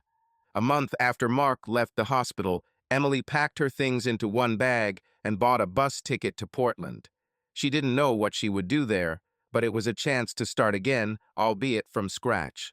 On the day of departure, she stood at the bus station, looking at the gray sky and thinking about how things could have been different. She didn't blame Mark entirely. She knew her betrayal was the beginning, but his revenge was the end.